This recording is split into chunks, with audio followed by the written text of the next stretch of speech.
दीड दिवसात हिंदू नेता झालेल्या पडळकरनी सांभाळून बोलावं।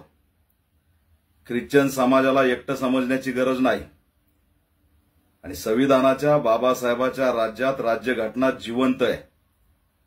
ठोकाठोकीची ठोकशाहीची भाषा केली तर याद राखा, जशाचे तसं उत्तर दिलं जाईल। महाराष्ट्रातल्या ख्रिश्चन बांधवांना आव्हान आहे, हा पॅन्थर तुमच्या पाठीशी आहे, तुमच्या सोबत आहे। डॉक्टर बाबासाहेब आंबेडकरांनी दिलेलं संविधान तुमच्या सोबत आहे। कोणत्याही असल्या चिल्लर आणि चिरकुट लोकांना घाबरायची गरज नाही। मीडियामध्ये ठोकायची भाषा करणाऱ्यांनी आव्हान करतोय, ख्रिश्चन समाजाला टार्गेट करणं बंद करा आणि माफी मागा ख्रिश्चन समाजाची। पडळकर दिशाभूल करणारं राजकारण बंद करा। कानपूरच्या दानापूरमध्ये जा, तिथल्या यादवनी भागवत कथा म्हणली म्हणून त्याच्या डोक्यावर लघुशंका केली, त्याचे केस कापले, त्याला बांधून मारलं। ही अवस्था आहे आणि लागले उठावरून शेळ्या हाकायला। बिलकुल नाटक खपून घेतलं जाणार नाही, याद राखा। लयच धर्मवादी झाल्यावर मंत्रीपद मिळेल, हिंदुत्वाचा अजेंडा चालवला म्हणजे आरएसएस खुश होईल, ती तिकडे भानगडी तुमच्या चालवा। पण एखाद्या समूहाला जर सत्ता आहे म्हणून टार्गेट केलं तर सत्तेपेक्षा मोठी ताकद आमची आहे। गृह विभाग आपल्याकडे म्हणून काही बोलायचं। गृहमंत्र्यांना आव्हान करतोय, गृह विभागाला आव्हान करतोय की या पडळकरांचं स्टेटमेंट तपासून कारवाई करा। दंगली घडवायच्यात, सामाजिक सलोखा बिघडायचा, कायदा व सुव्यवस्थेचा प्रश्न निर्माण करायचा आहे, योग्य नाही। महाराष्ट्र आणि देशातल्या ख्रिश्चनांना आव्हान आहे की एकटं समजू नका। पॅन्थर तुमच्या सोबत आहे, संघटना तुमच्या सोबत आहे आणि राज्यभर जिथं जिथं आंदोलन होतील त्या आंदोलनात ऑल इंडिया पॅन्थर सेनेच्या कार्यकर्त्यांनी सामील व्हायचंय।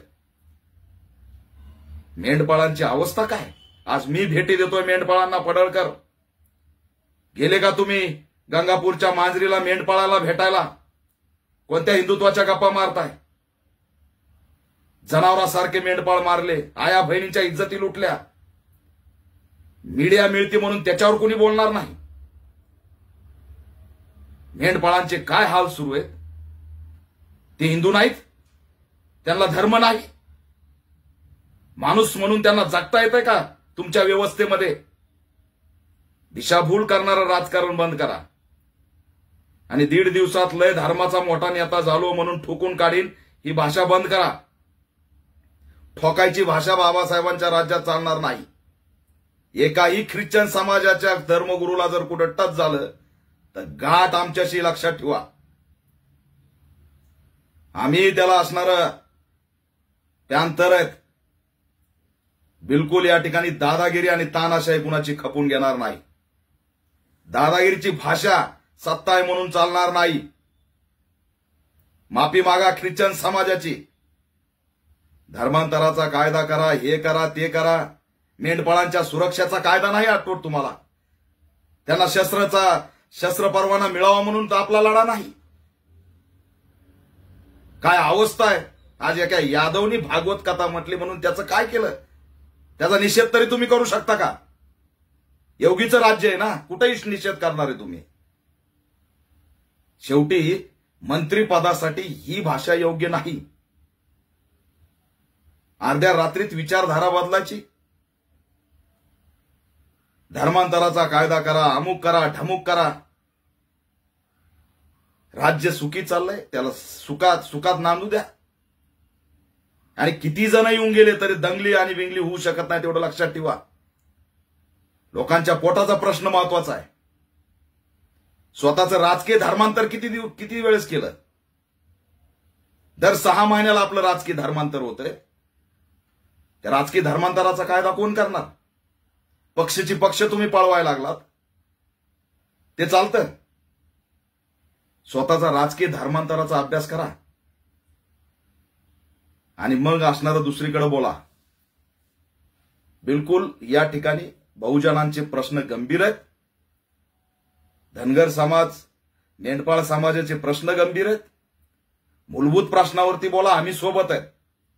पण दादागिरीची भाषा जर केली नेता म्हणून, आणि तेही आरएसएसला खुश करण्यासाठी, तर त्या खपून घेणार नाही, बिलकुल खपून घेणार नाहीत.